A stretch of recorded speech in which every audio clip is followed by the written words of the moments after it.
Hey all, this is still the day of my illness, but I managed to, I think, cook the virus out of my system, at least a bit, because although I do still have symptoms, I feel a lot better, for the most part. Looking at myself here, though, well, I wouldn't, anyway, it's been a rough day. Anyhow, I thought that I would do a nighttime video since I'm generally much more functional at night. So what I'm going to go ahead and do is review another friend's guitar. This is the Douglas SI, I believe 30, the older one. I believe there's a new SI 30 with a Floyd, but this is the damn it. But this is the one with the older Wilkinson style trim. It's got the tuners could be better, but they work. They're not a very good ratio, so it takes a little bit to get the thing in tune just right. So, and because it has a non-locking trim, it could really use some locking tuners anyway. You can get locking tuners so cheap these days that it's almost worth the upgrade.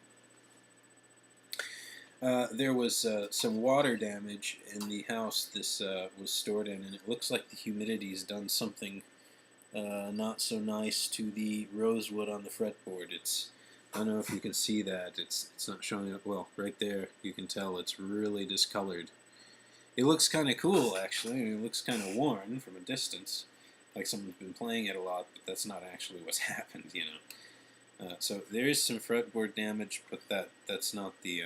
I don't think that's the company's problem. I've had trouble with this guitar because it got a little bit wet. I've had to adjust the truss rod in it and such, but it's back to being pretty playable. It has a photo flame maple on it. If you look in the pickup cavities and you look in the back of the trem cavity, it's painted kind of a pink, and then they lay this photo over it and then varnish over it. I've upgraded the pickups in this. It has two Carvin AP11 single coils, wired like a Strat, so in position, 4, I guess here. In position 4,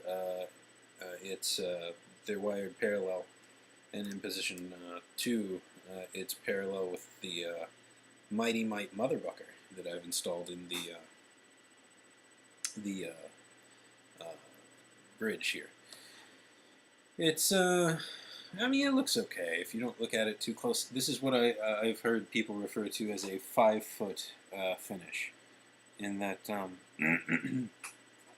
it looks good from 5 feet away, but you start getting closer and you start to notice things. It does have a nice binding on it, I've got to say. The neck joint's very, it's not great, but it's playable. You can get to everything up here. It's got a nice cutaway. It's imprinted with the Douglas logo on the 12th fret, which is nice for a guitar that cost $130 new from Rondo Music. What else is there to say about it? It's got a volume, it's got a tone, which is really my favorite setup. All these knobs sometimes it gets really knobby and busy, and I don't want to be like playing and like having to screw with a bunch of knobs. So not real versatile controls, but user friendly. I like them. Has a 5-way selector switch that is not in the way like on the Strat. It's kind of out of the way over here. That's good. Sorry, still sick. Truss rod seems pretty good. The nut is a bit binding on the strings. I've lubricated it, and that's helped some. But I really need to file out this nut, I think. So that's enough of me talking about it. We got a lot of pickups to hear, so let's do this.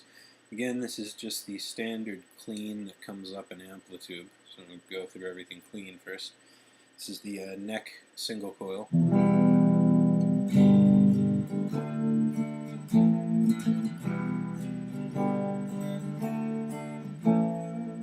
This is the neck and middle single coil.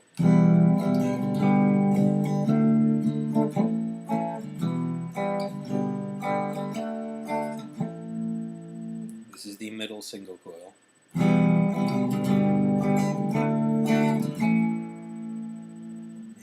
this is the middle single coil and bridge humbucker.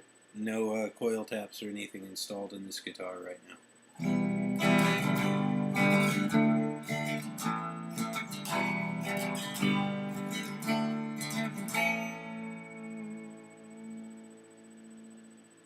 And this is the and this is the bridge humbucker.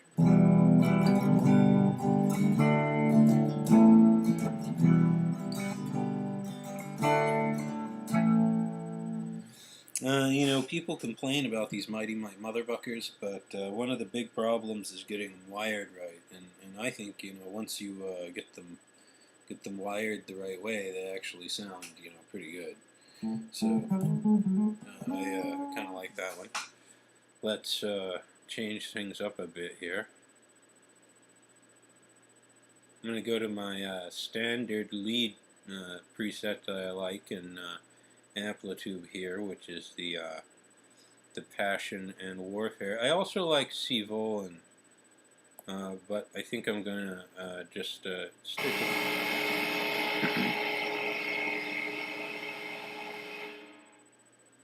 So this is the bridge humbucker.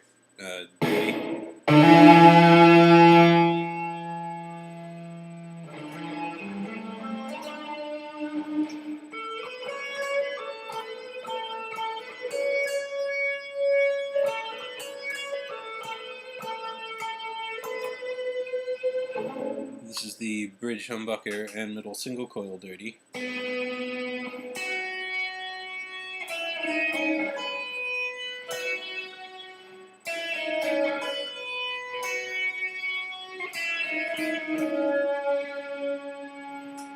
This is the middle single coil dirty, and I do have a noise gate on.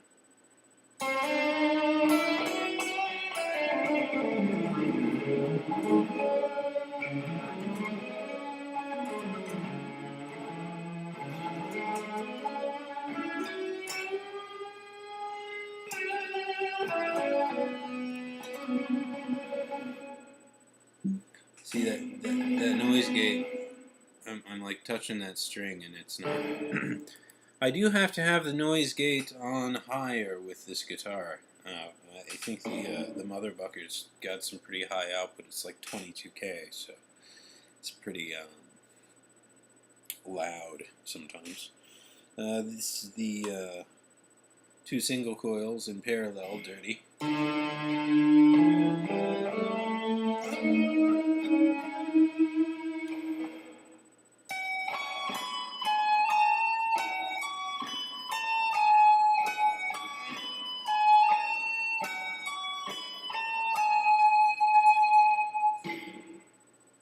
And lastly, the neck single coil dirty.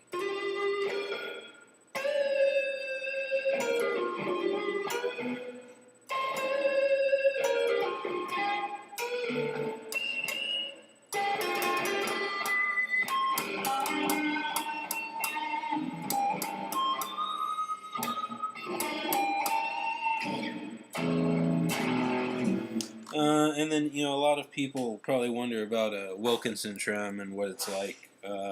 I'm not real partial to them, but you can do the standard tremmy stuff.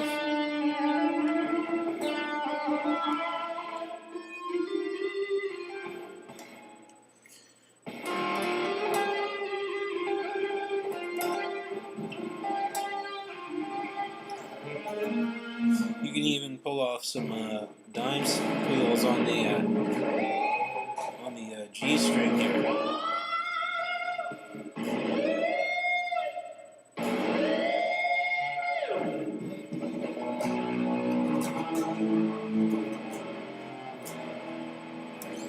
Just dive it like this, and just kind of yank on the strings a bit, and then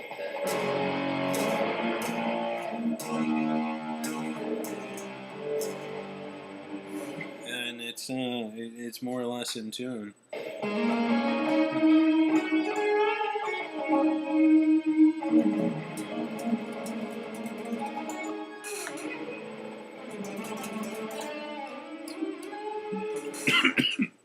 I'll admit the trem is not the freest flowing one in the world.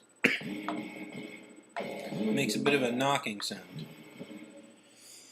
But all in all, I mean, for $130, that's a pretty good guitar. And, the pickups I just had laying around, it's probably got 75 bucks, maybe $100 worth of pickups in it. So, for $230, you got like a trem equipped, really, a nice sounding instrument.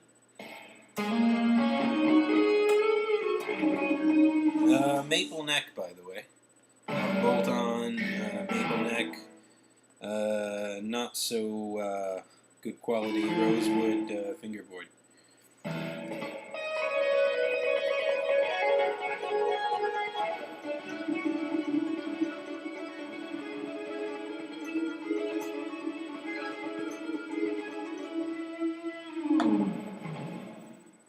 Anyway, I think it's pretty cool.